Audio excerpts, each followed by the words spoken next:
Okay, so I'm not sure if you guys are monitoring the chat, but Dr. Stretch said, hello, everyone. Metoka and Ksenia, thank you so much for presenting. You're going to have Thank you. SNHU as part of the conference.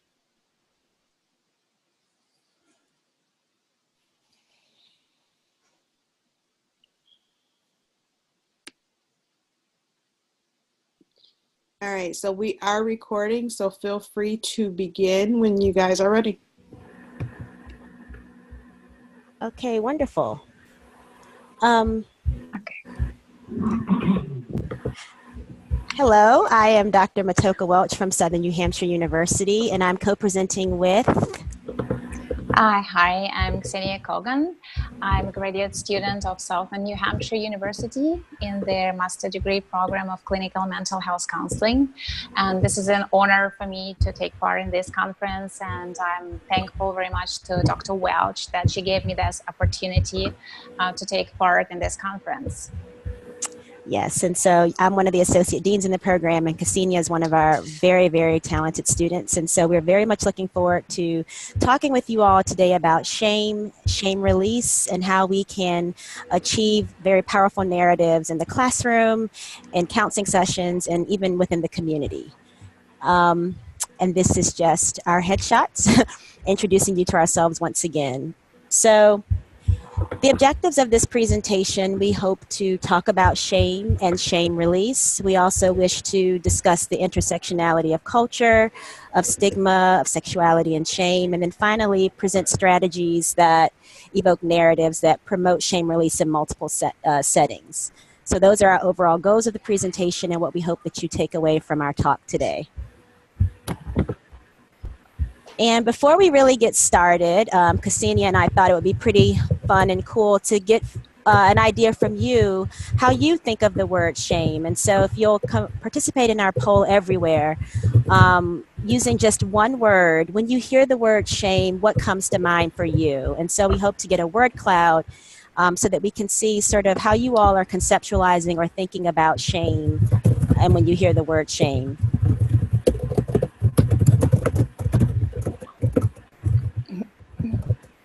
And while we're doing that, I just want to remind everybody to mute if they are not talking.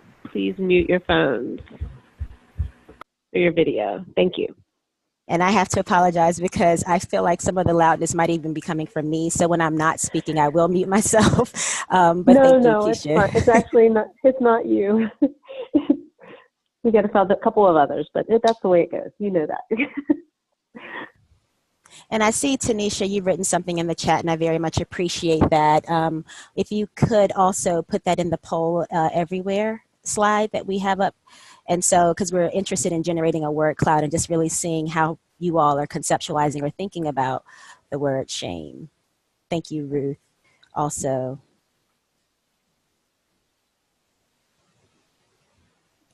And if anyone's having any trouble accessing the poll, please let us know.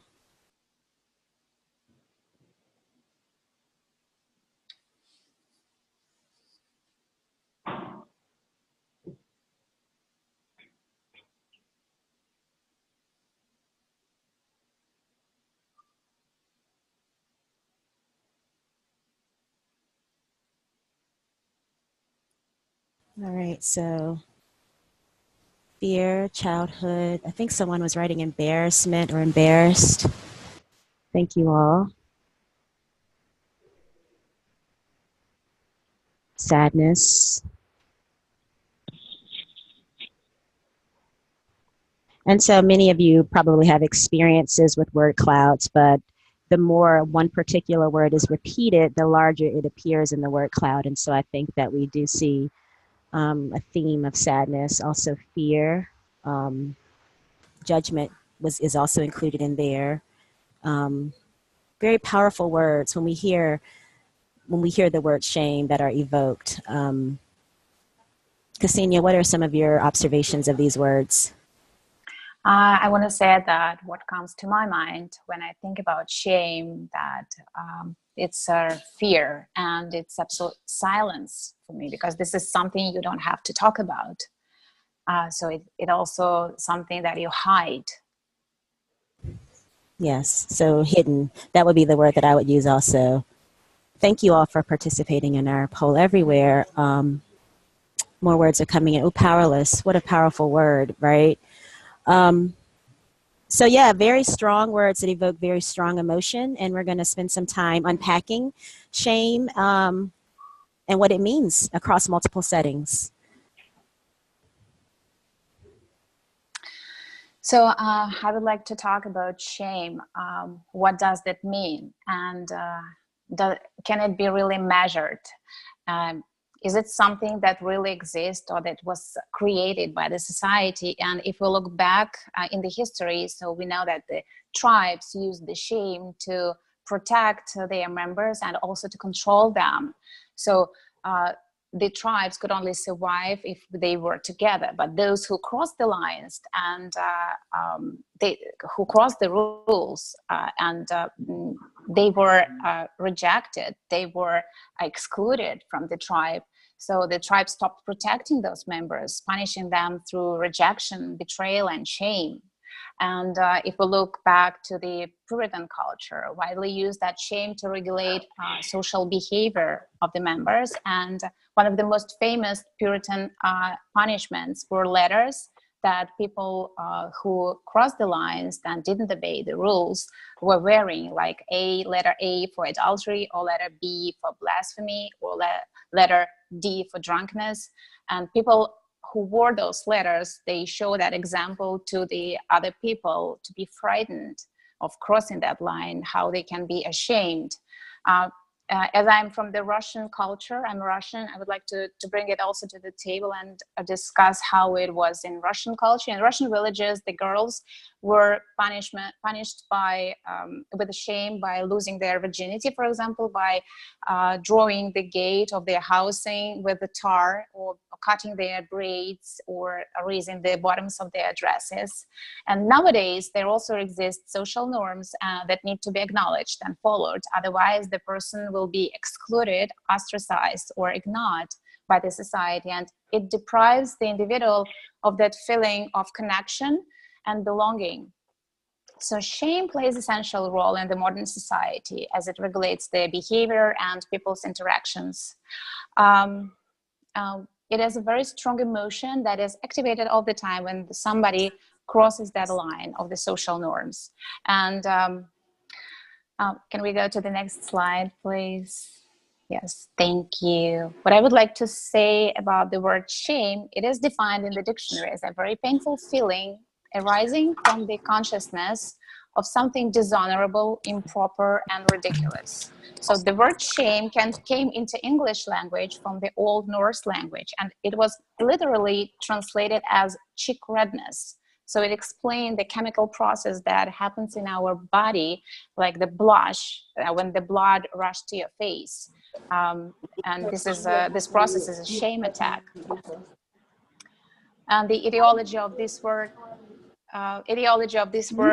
in Russian culture, for example, that it has the same basis of the Slavic word to cool down. It describes. Ksenia, can you unmute yourself? There you go. Thank you. Oh, okay. Something happened. I didn't touch anything. Sorry, guys. Nope, don't worry about it. So I was talking. I don't know where you stopped, but when you stopped listening me, but I was talking about the cooling down. Okay, so the cooling down. So in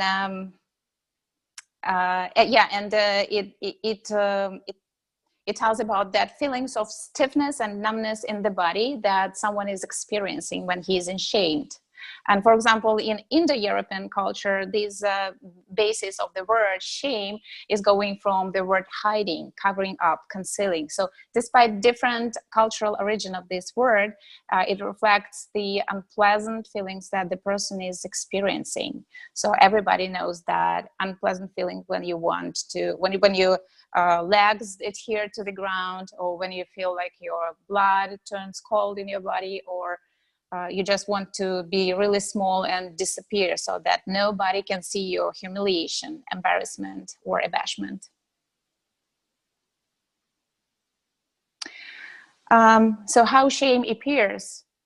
There are some regulators that give us this knowledge of the shame, like family, society, and religious leaders. So the children, they are born free of these feelings. They do not know what shame means unless they cross the line and do some small mistake, and they are get the first critics, judgments, and they are ashamed for their actions or their mistake. And they can get it from the family, parents, from some family members, or this from the school settings. So I want to say that in Russian culture, children are very much they are very much controlled, and they are oriented to suppress their feelings, and children do not speak up too much for themselves. There are some widespread phrases that authorities can use to their kids, like shame on you, look at yourself, how you look like, what other people think of you, and everybody will laugh at you. And then the kid gets that knowledge that when he is performing, for example, the school play, and he is hearing that someone is laughing, so he first think that he did something awful, terrible, and he is ridiculous. He doesn't think that he is playing greatly and very talented or artistic. I can say from my experience, I came to USA 3 years ago, and I see the differences in my kids, how they changed here at school, because here it's a tremendous difference from the Russian culture, and the teacher, they let children express their feelings, their opinions, their point of view, and without losing the authority at the same time. So this is about the family, and what I would like to say is about social norms and culture. I believe that there are a lot of differences in different cultures. So in terms of the cultural differences, I would like to talk about some Eastern cultures, which are very much oriented on the family and community.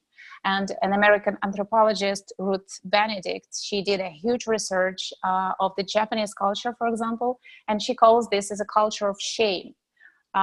Because there are a lot of shame is highly appreciated and in this culture, and there are a lot of proverbs in that culture about shame, and shame is seen as something honorable and as one of the virtue. So the hieroglyph of that word shame consists of two words, ear and heart. So if you do not hear with your heart what you are doing, then you did something wrong, and you should be ashamed of that. So the children in this culture, they grow really afraid to lose connection from their community and family, and they are not afraid of any physical punishment as much as they are afraid to be boycotted, excommunicated, detached, or deprived from the communication and connection. In terms of religious leaders are also very strong regulators of social behavior. They use shame as a regulator of social behavior, and those who overstepped the rules, they are excommunicated. That's the shame. I believe it's something that people get from generation to generation. It's differently in different cultures. And I actually want to add to this, even within the United States and within particular subcultures. So I'm from the South. I'm currently in New Hampshire, but I'm from the South, and especially having visited different denominations of Protestant churches, shame can be a very powerful use there to regulate behavior. I was in a church one time, and the pastor, a young lady, had gotten pregnant, and this was since the 2000s, and the pastor actually stood her up and publicly denounced her pregnancy and what she had done, and sort of asked her to atone for her sins, and then sat her down. And so, as Ksenia was saying, sort of this public humiliation, this sort of isolation from the group, and then sort of using this as a means to regulate behavior can be seen sort of across the globe.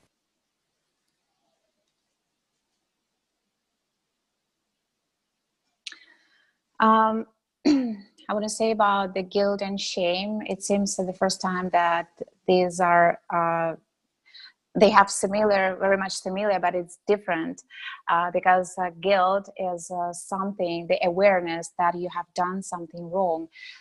Guilt can arise from your actions or behavior or even thoughts, and the belief that you got, the message that you got that I did something wrong, but you can ask for the apology and say, I did something wrong, I'm sorry, and you can get that forgiveness.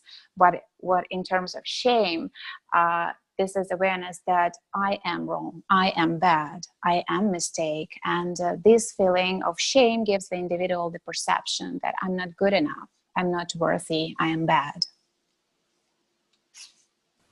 And we saw some of those internalized messages even within the word cloud earlier that this group generated. And so some of those I am unworthy, I am bad messages coming through when you hear the word shame.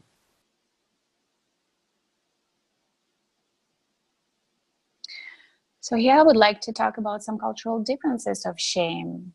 So, and in terms of shame of having cancer, for example, in Russian culture, those who are diagnosed with cancer, they are perceived as victims. So that they are seen as pathetic, poor you, the people feel pity and poor thing. And my very close friend told me that she was diagnosed with cancer after 8 months when she found out that she had that disease, because she was really ashamed to talk about it. She even didn't want to go to to seek any professional help because she is ashamed just to talk about her illness. And I do understand that there is a stigma and shame in other cultures as well. In America, for example, or Western cultures, there also do exist that stigma about having cancer. I want to say about the research that Constant Guy with his colleagues made. It was a research that about the body-related shame in breast cancer survivors. So women who survived breast cancer, they experience a lot of changes in their body, and they have emotional distress and reduced quality of life. And the research showed that this body-related shame influenced a lot that improvements, negatively influenced that improvement that the individuals could have after they finished the treatment. But I want to say about that word survivor that American culture has, and this word, it turns that illness into victory. So that gives a person the feeling that he won, he's survivor. So the person has that power and has absolutely different self-perception.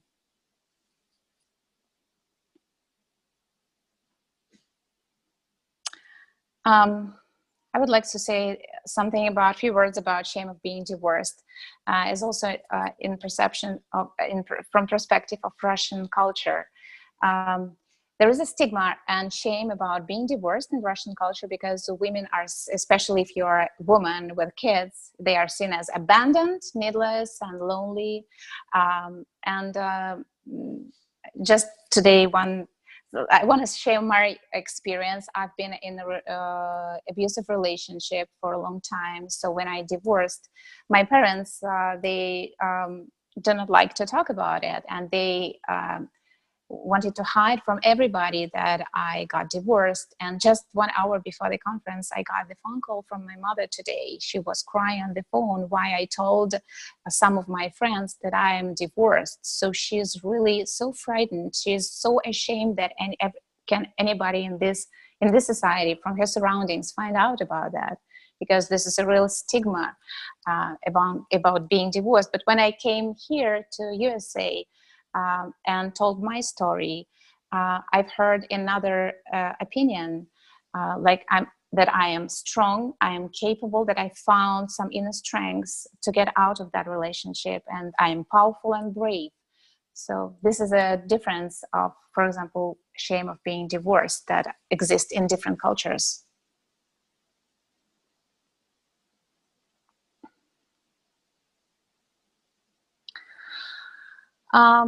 So shame can be really different. There exists a shame of alcoholic parents, or postpartum depression, sexual orientation, or shame of different race or nationality, shame of being abused, or shame of having a mental illness, or have some psychological, psychiatric disorder.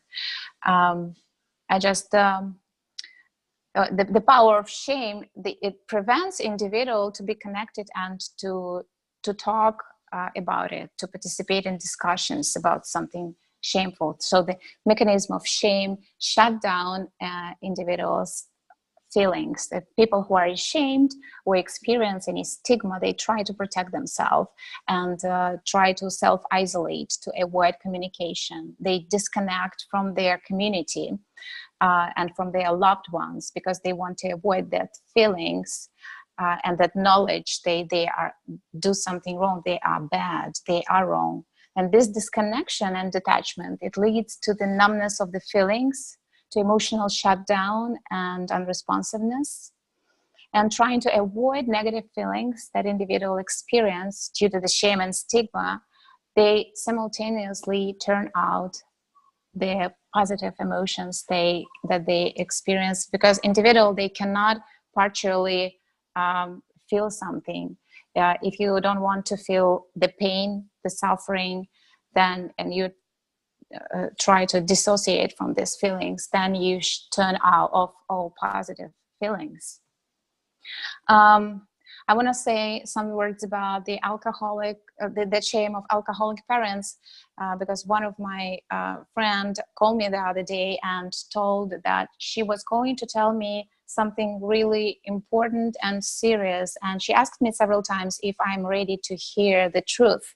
So I understood that she was going to talk about something really painful for her, really important. And she is 53 years old. Nobody knows what her story is about. And she told me, my mother is alcoholic. And she was carrying that shame throughout all her life.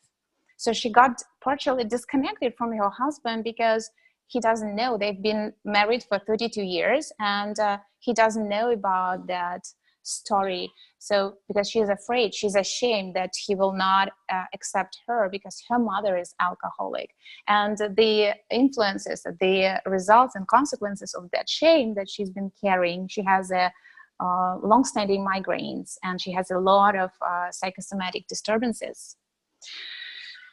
There's also exist a huge stigma about postpartum depression. So like women, there are stereotypes in the society that women have to be happy and when they give birth to a baby, and that's why those who experience postpartum depressions do not want to talk about it, because they don't want to be seen as bad mothers, as a failure. They even don't talk to their husbands, to their family members, and they avoid seeking the professional help. So there's also exist the shame of being abused, huge shame, because people who are sexually abused, for example, they get that knowledge about themselves, this belief that I am bad, I'm wrong, that's why it happened to me. In Asian culture, for example, women cannot talk about it because they put shame not only on themselves, but on the whole family and community, because they are very family oriented. So they have to keep it, it's not accepted to talk about it. They have to keep it to themselves. So this fear of rejection and loss of family and community that prevent women or anybody else from disclosure of the problem and help seeking. I found out recently that here, I live in Miami and we have the Russian community here. So we have a meeting for those women who experience domestic violence. There are a lot of events when women were beaten to death and they were afraid to ask for the help because they are ashamed to talk about it. So I'm it's good. I found out it recently, just a few days ago, that there is a place, some safe, secure place where women are invited to come and talk about it. So shame is really highly associated with the consequences that people can get, like disconnection from the society, emotional deprivation, and feelings of loneliness, and even high risk of suicidality. And that's why the people keep it in silence. Yes, and related to that, we also have up there about sexual orientation. And I think we see, even within our country, in the United States today, conflicting messages from all levels about how one should perceive another one's sexual identity or sexual orientation. And as Danita pointed out, those internalized messages can contribute to feelings of shame, to silence, and some of the statistics that we consistently see around, especially teenagers who are in the coming out process and what that can look like for them. So when we think about shame as a psychological construct, and this is based on the work of Sylvan Tompkins and Donald Nathanson. And so what Sylvan Tompkins did was he talked about the psychology of affect. And essentially there are three main tenets: that you want to maximize the positive affect, you want to minimize the negative affect, and you want to sort of be in an environment where you can express freely any one of those. And so Nathanson built off Tompkins' work and sort of identified like 9 affective states that we have as human beings. And within each affective state, we have the capacity to experience emotion from least to most. And so if you can, as you can see from the sliding chart, the 2 positive affects, excitement is the least in that range, to joy, which is the most. You see startle, surprise as a neutral affect. And so what these authors talk about is typically when we're in a positive affective state or we're feeling good, something happens, and the startle, surprise emotion is so quick, oftentimes there is really no emotion that we can associate with it except understanding or recognizing that suddenly I don't feel like I used to feel. And so for an individual, you could be driving in your car and someone hits you, you have a car accident, you know, it's usually something that startles you and pushes you into a more of a negative affective state. And as you can see in the negative affect, we see shame and humiliation on that continuum. And so what these authors suggest is that like when you're on the playground and you're on a sliding board, right? Shame sort of slides you down into further negative emotion. And what that does is when you're feeling that negative emotion, you want to stay in silence, you want to isolate, there is an internalization of messages, and there's a separation from society. So to that extent, one engages or one falls along what Nathanson called the compass of shame. And this can look like many different things. And so you see along the compass, for example, withdrawal. In the classroom, when you have a student who perhaps receives feedback that they don't want to receive, they might withdraw from the class. They might abandon the class, for example. So individuals might withdraw when you're along the compass of shame, when I've internalized a message and I've isolated myself so I could withdraw. The other polarity of that is avoiding altogether. And we see this in society. Individuals might want to avoid through substance use. Individuals might want to avoid through even denial. And then along the other continuum, we see people either attacking themselves or attacking other. And this can be, again, students who are unhappy with feedback from their instructor and they lash out, or it can even be individuals who internalize messages to the extent where it almost becomes sort of masochistic and it's self-flagellation, like I'm using this as confirmation that I am unworthy, that I'm a bad person, that I deserve all these things because of the level of shame that an individual feels. And so when we conceptualize shame along a compass, we see that once you get into this negative affective state, it's very challenging to get out of it, especially if you have been isolated and separated from others, because there is this component of you that really feels like there's no getting out of this. One of my colleagues here at SNHU calls it the basement. You're in sort of the dungeon of shame when you get this far down and get this disconnected from community. And so part of the challenge of working with individuals who experience such profound shame is the disconnection from community, is this idea that I am so unworthy, that I am so unlovable, that I cannot be sort of perceived or comprehended by other individuals. And so that we see that isolation across settings, in classrooms, in counseling sessions, and even within the community.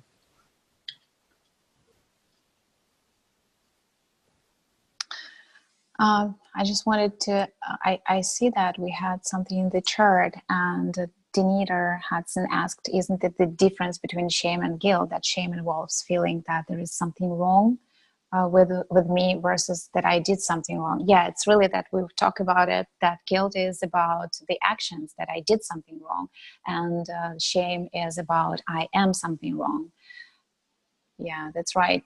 So, about carrying the shame carrying shame influence tremendously individual because the individual have that knowledge that he is or she is flawed and does not deserve any connection and belonging, and hiding in silence brings a lot of damage to individuals. So it hurts their self-esteem as they believe they are wrong, and it indicates that carrying shame causes a lot of emotional and physical illnesses such as addictions and depression, anxiety, eating disorders, chronic pain, and other issues.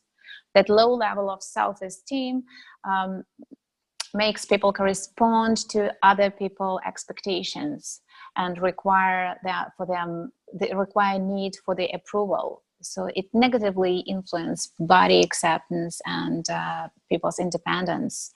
So it leads to the denying oneself, and or someone can become someone else, and consequently carrying shame and keeping silent about it, it provokes self-hatred or self-harm or even suicidality.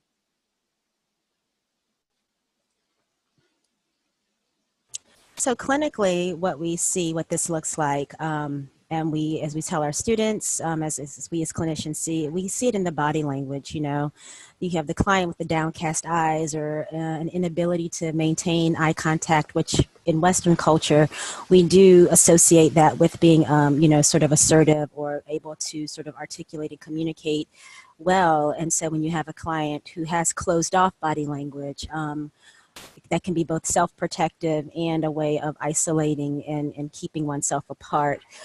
Emotional shutdown, and you know what that looks like, right? It's the, you know, the individual, it's like a switch has been turned on or off, and they are present, but they are not present.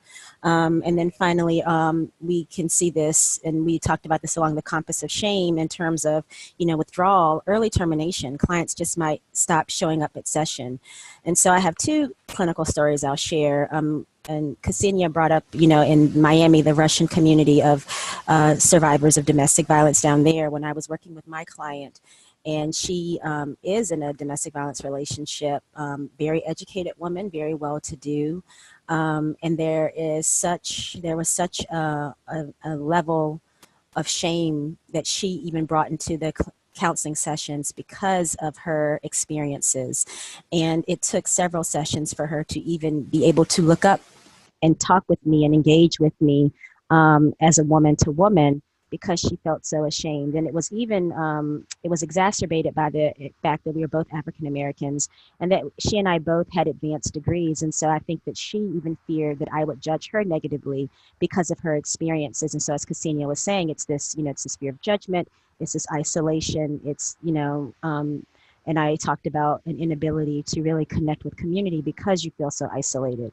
I had another client I worked with, and this is actually a really sad case. The mother, it was a family, and the mother and the father met actually in rehab because they had been selling drugs since they were like in the third grade. It was really early on in their life in elementary school that they both sold drugs. And so they did not trust the public school system.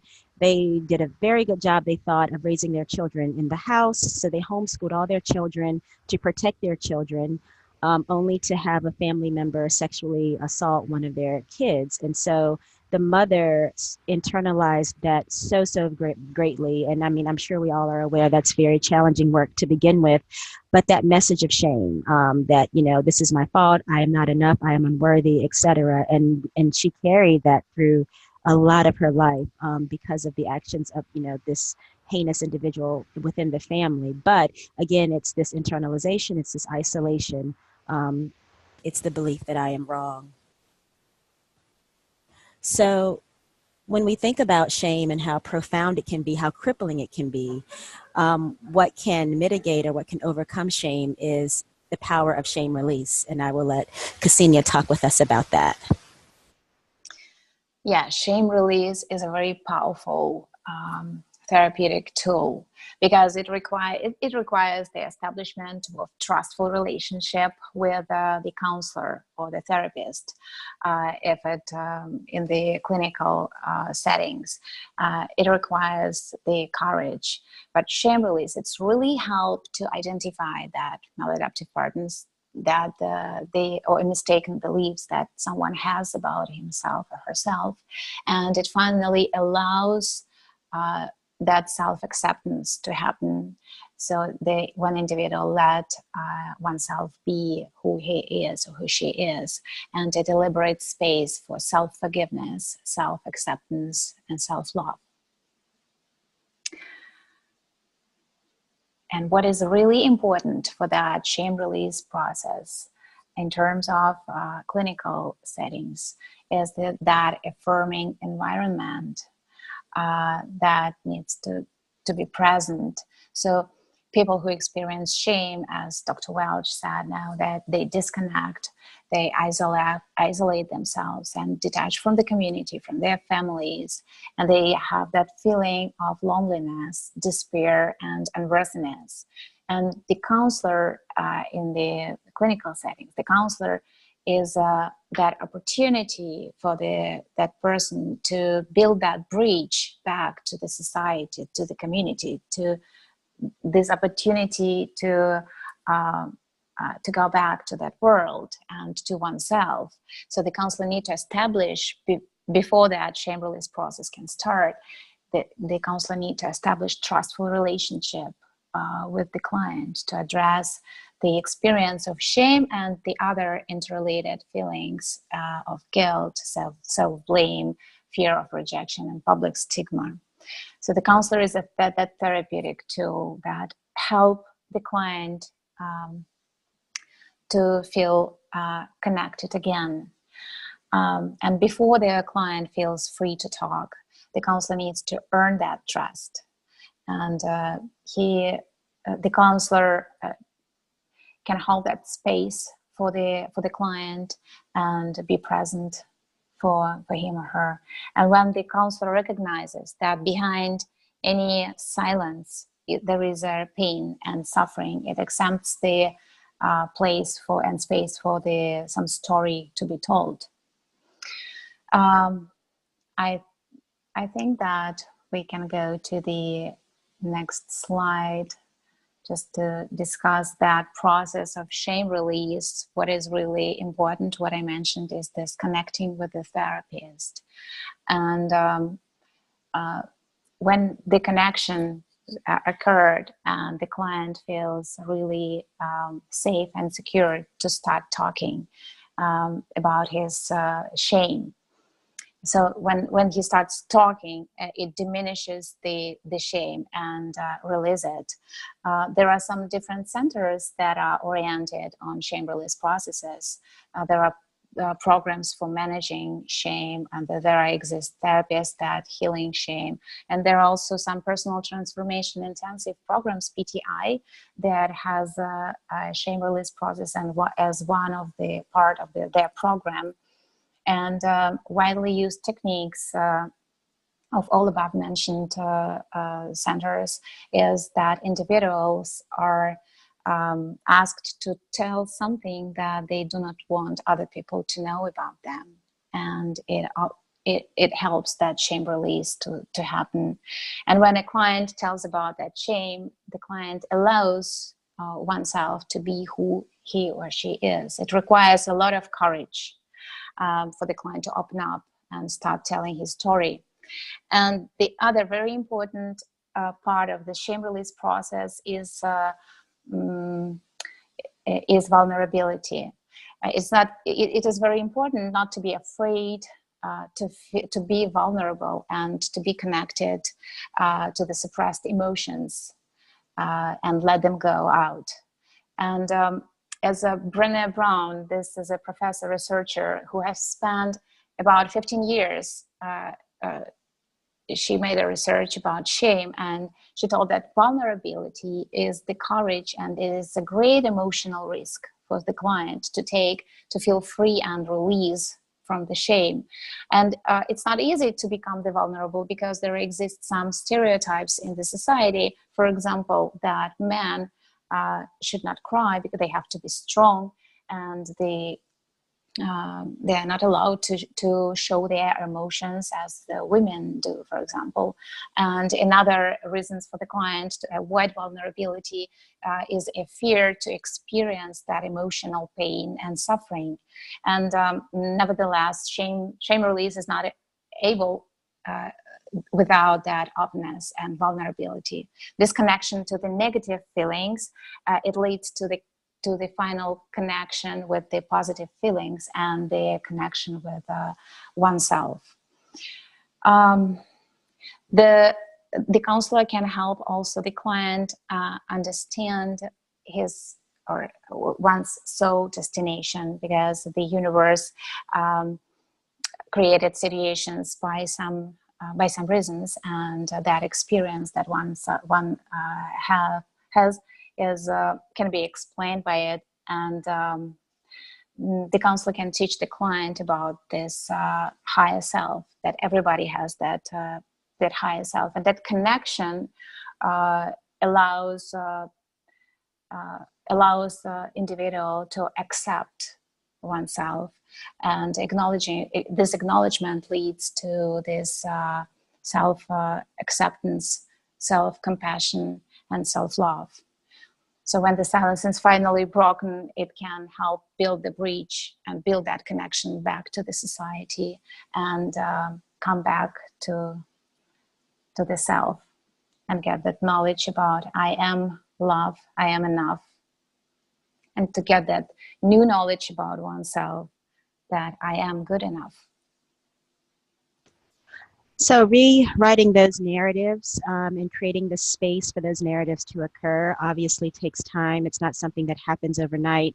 And even as Ksenia was sharing, believing in one's higher self or in one's soul destination also obviously sort of encourages or assumes a belief system from your client that is one along a spiritual lens. However, if an individual does not share that or believe in that, still creating that affirming environment, still creating a space for an individual to share. And we as counselors be non-judgmental is extremely powerful, to just affirm someone who they are and what they've been through. And again, to try to pull them out of the dungeon of isolation, of separation, and disconnection is extremely powerful. This can also translate into our classrooms. And so the reason why I made sure that we had this delineation is because obviously as counselor educators, we're not counseling our students. And at the same time, I think through particular assignments, through interactions, we oftentimes serve as sort of proxies for students, especially those who need to engage in professional or personal counseling. But in the classroom, when students submit assignments, if you're on a ground program, when students interact with you, I think it's very important to uphold those exact same tenets. I think there's a very powerful way to provide feedback, but also affirm the individual. And I think particular to our profession, individuals come into this field for various reasons. So there is a meaning-making process to this. It's very existential for people. There is a sort of a sense of self that is tied into the degree. So it's not like accounting, where you can get hard and cold feedback. And so typically when we're providing feedback to students, there is a component of it that depending on an individual's experiences, that can be wounding for the person, that can be isolating for the individual. And so creating that safe space, being empathetic and allowing for engagement in community is going to be extremely important. And I use this quote or this concept from one of the articles, but we say it all the time, as particularly in the online classroom, there really is nowhere for a student to hide. And no offense to my ground instructors who might be on the call, because I've taught in both places. The reason why I say there's nowhere for a student to hide in the online classroom is because every student is submitting every assignment and the instructor is reading everything, as opposed to delivering one message that reaches many. you're getting many assignments that come to you, and you can provide feedback and you can see where students are. And so particularly if you have a student that is falling along that compass of shame, hopefully more along the withdrawal part or maybe avoidant as opposed to the attacking, you can engage with that student. You can affirm, again, the student, while at the same time providing opportunities either to grow in the classroom as a learner, or to engage in some their own intensive work before they are able really to go out into the community and work with other people. And so it's this notion, it's this idea of connection, it's this idea of affirmation, and it's this idea of empathy and engagement that really can help individuals overcome sort of their self-narratives of shame. And like I said, it takes time, but the idea is to really decrease the silence, increase conversation and community. And I think with that, we can open the floor for you all to have any questions or comments and help us drive this topic more. Are there any questions? I have a comment, I think. Am I coming through? Great. Thanks for this presentation. I think it's really great, and it really introduces what, for me, is a key concept for humans in general, certainly for clients, but I think even for students. I think students often have a kind of a sense of shame that they bring into their work, whether they're good enough to be a counselor, whether their work is good enough to pass. In my work with sexually traumatized folks, I originally worked from an object relations model, which, while I found really kind of helpful understanding the internal aspect of shame and giving it some formulation, I kind of almost accidentally ran into the relational model that came out of the Stone Center in Wellesley. I really think that that is a key way of understanding how we work in a therapeutic relationship with particularly intense shame and humiliation. You've referred to the concept of connection, which of course is a big element of the relational model. And I happen to have an article that came out of the Stone Center a few years ago. There's a link to a PDF if people are interested. I can put that in the chat box. Please do.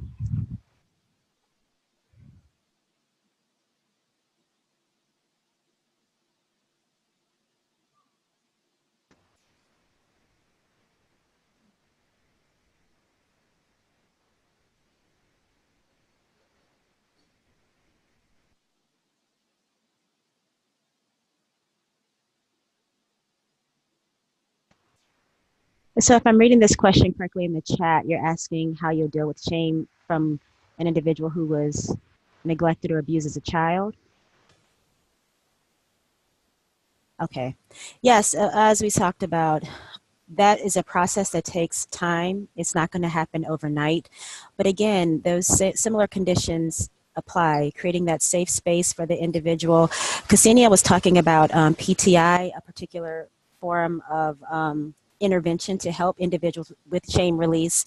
A lot of therapists use of expressive arts, so sand tray, play therapy, even with adults, can be extremely powerful in healing and rewiring how individuals think about and process their experiences.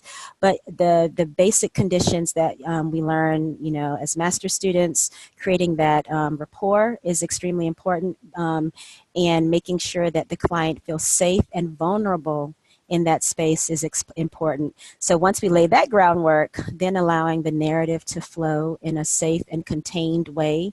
And so what I've done with clients, even clients who've been severely abused, there might be several components to it. We do very concrete and grounding things like write down what happened, fold that up and put that in a box, and every session we'll pull one out, we'll deal with it. We can do something ceremonial like throw the paper away, but that might disturb the client because the paper still exists in the waste bin, so we'll put it in a separate box that we might go out in the parking lot and bury. So different things like that, but again, it's a process, and we want to do something that is expressive or helps to get what has been internalized external.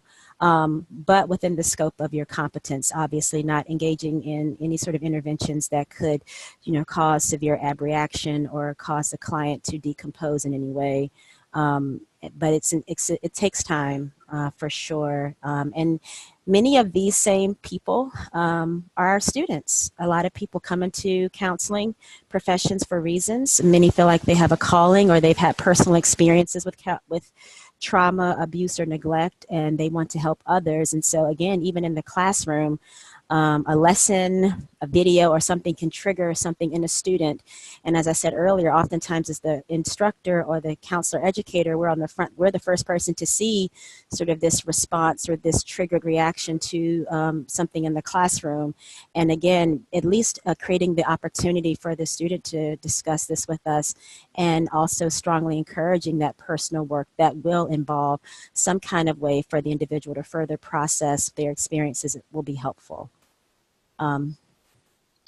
I would like to add and to answer to the if and to talk about the vulnerability. When we were at the Residence Week at the Southern New Hampshire University, our professor, he shared the story that one of his clients, she was sexually abused as a child, then she was multiple times abused as a child, and then she was abused as an adolescent, and in her even adult life. So that was a long story, and she was talking about it every time as nothing extremely happened. She was talking without crying, and about in terms of that vulnerability.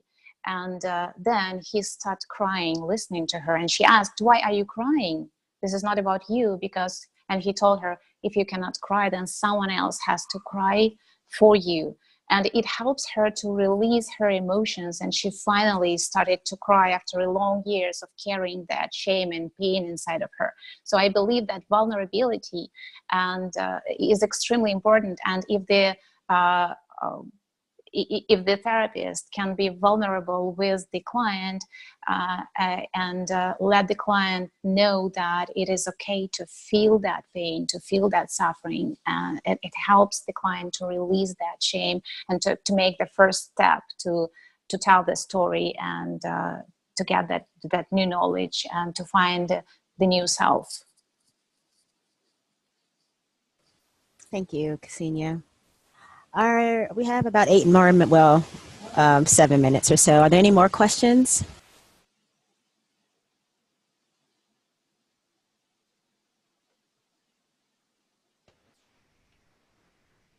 Okay. I'm curious. This is Dr. LA, the department chair for TCS. I was curious, have you found that any theoretical orientations or perspectives are more effective in the shame reduction than others?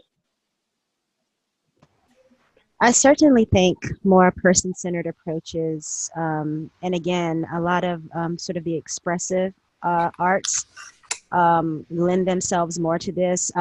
ShameRelease, if believe it or not, I'm being sarcastic, is not widely researched, and so it's not something hard and fast or something that can be oftentimes measured as we like to do with CBT, so evidence-based stuff. You might not see a lot of ShameRelease narratives or literature there, but certainly the perspectives or the orientations that are sort of client-centered or sort of housed in the here and now can be very effective with reducing shame or shame release. I believe that our RABT also has a lot of shame attack experiences.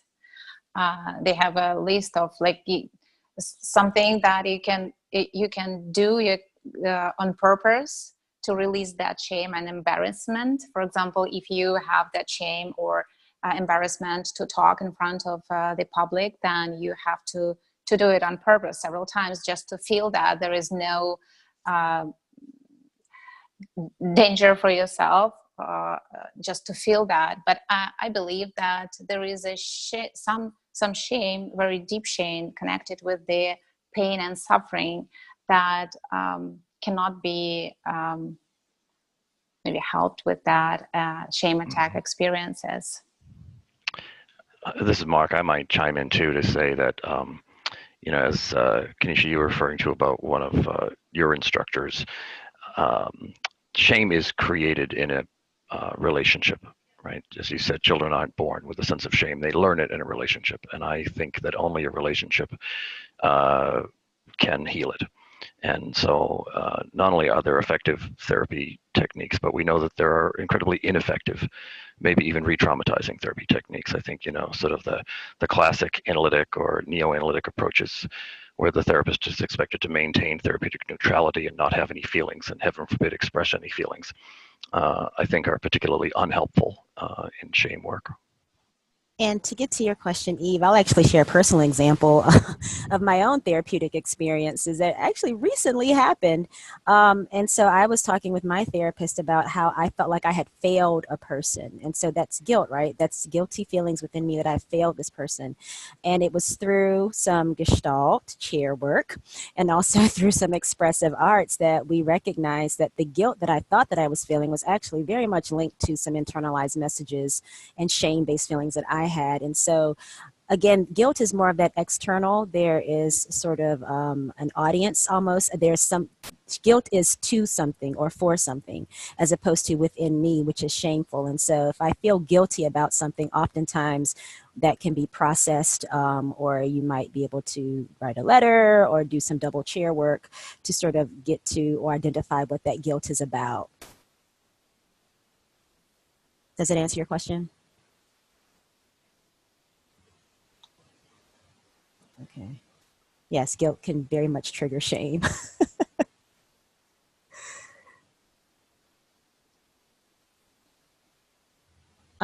Here are our references that we used, that we consulted as we put together this presentation for you. It's certainly been a pleasure talking about this with you all. Ksenia, I don't know if you wanted to have any final thoughts. Well, pretty much say everything about that, but I do think that shame can be seen on many levels, not only like in clinical or in the society, in the community. And I think that this affirming words, phrases, environment are demonstrating that acceptance to people and embracing vulnerability together with someone you are talking to can help overcome that shame. I believe that's really important. Yes, thank you for reiterating that. That is very important.